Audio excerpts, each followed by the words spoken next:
पूछती है माँ, क्यों उसने शादी न की तुमसे।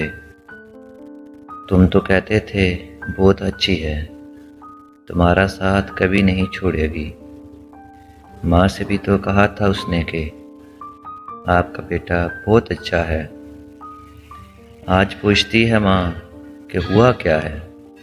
कैसे बताऊँ कि उसे मुझसे भी अच्छा मिल गया है और अब वो उसकी बीवी है। मुझे अब शादी की तमन्ना भी नहीं रही। कैसे समझाऊं माँ को मैं, मेरे पास सिवाय यादों के कुछ भी नहीं।